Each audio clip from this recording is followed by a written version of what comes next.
Prophets, let me talk to you. You can't discern clearly if you can't feel deeply. And as a prophet, you don't have the luxury of bypassing embodiment. You carry the word of the Lord, but if you don't care for the weight of your own soul, you're a ticking time bomb.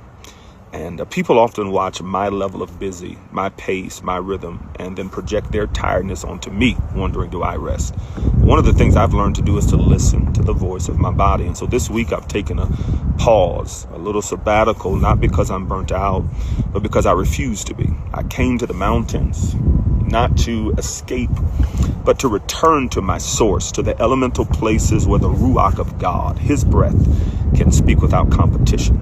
Prophets are empaths and deep feelers, not just vessels of divine intel, but conduits of divine emotion. We don't just speak God's heart. We are supposed to feel it. And this is what many miss about the prophetic realm. True prophets are not aloof spiritual analysts. We're not oracles detached from embodiment. We are emotionally sensitive instruments of prophetic perception. And our clarity depends on our groundedness. Our centeredness is not a luxury. It's a stewardship requirement, because we don't just traffic in words, we traffic in worlds. And each world comes with a burden, and burden bearing requires embodiment. It's not enough to prophesy what heaven is saying. You also have to carry what heaven is feeling. Jeremiah wept. Ezekiel laid on his side. John the Revelator, he felt as though he were dead. And these weren't theatrics. These were embodied reactions to divine emotions pressing through the limitations of mortal flesh. But here's the danger. An uncentered prophet will become an unsafe one. When you disconnect from your body, you begin to channel emotion without wisdom. You begin to confuse your trauma with God's anger. You begin to prophesy punishment when God may be offering patience. You see an enemy where God sees a prodigal. And that's why rest is not selfish. It's sacred. And as a prophet, you got to return to the dust from which you were formed, to sit your senses on the altar, to quiet your nervous system, to regulate your soul, and to reattune to heaven's cadence. Grounding is not new age.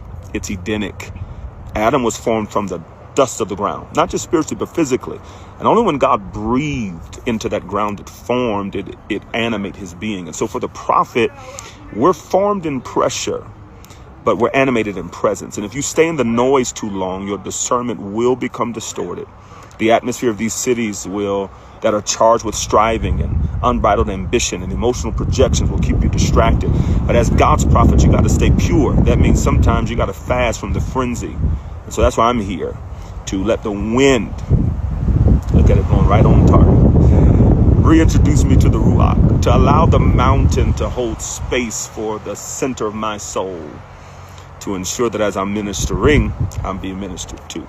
And as a prophet, you don't just need revelation, you need regulation. Emotional regulation is not unspiritual. It's prophetic maintenance. Remember when Elijah called down fire from heaven? He was spiritually potent, but right after that, he's running from Jezebel, and he is now emotionally depleted.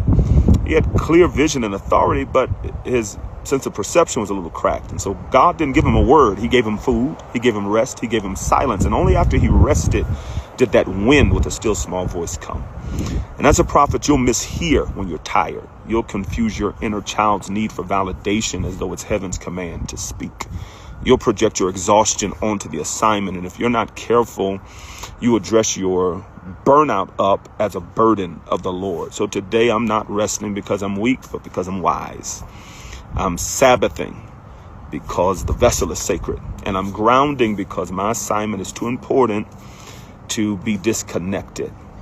And my listening today is not for words, but for presence. Because as God's prophet, we don't chase performance. We follow his presence. And if we're to speak from heaven, we have to first breathe with heaven. Got to find that center.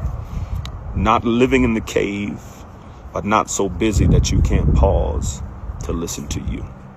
Get some food, get some rest, and then hear from heaven again. Y'all see how pretty that is? Doesn't that look like a virtual backdrop? That's God's creation. Get connected again.